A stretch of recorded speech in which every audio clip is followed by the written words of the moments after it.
Lokacijska preveritev je omogočena v skladu z novim zakonom o urejanju prostora in občina se poslužuje tudi te možnosti, da v okviru manjših posegov v prostor lahko tudi posameznik poda svojo pobudo, pripravi lokacijsko preveritev in v primeru pozitivnih mnenj nosilcev urejanja prostora tudi nekako dopolni svojo potrebo v prostoru z dodatnimi zazidljivimi površinami.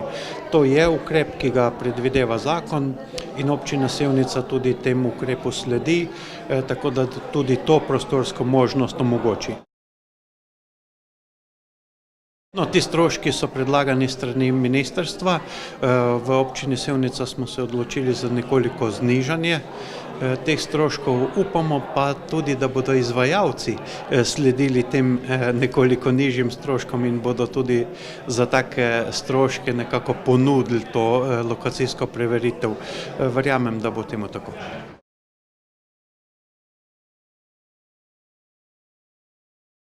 Zakon nalaga občinam, da sprejmejo odlok o pokopališki in pogrebni dejavnosti, da uskladijo svoje odloke z zakonom in gre za občutljivo temo, ki je potrebno primerno urediti na lokalno značilen način, zato tudi kar veliko časa od prve do druge obravnave, da smo usklajevali stvari tudi s komunalno in krajevnimi skupnostmi, ki so do sedaj opravljale to dejavnost oziroma bdele nad to dejavnostjo, ne opravljale, da bo ta dejavnost tudi na primeren način tekla, pa tudi v okviru dosedanjih cen, kar je ravno tako cilj, kajti želimo, da ta težek trenutek za svojce ni finančno prezahteven.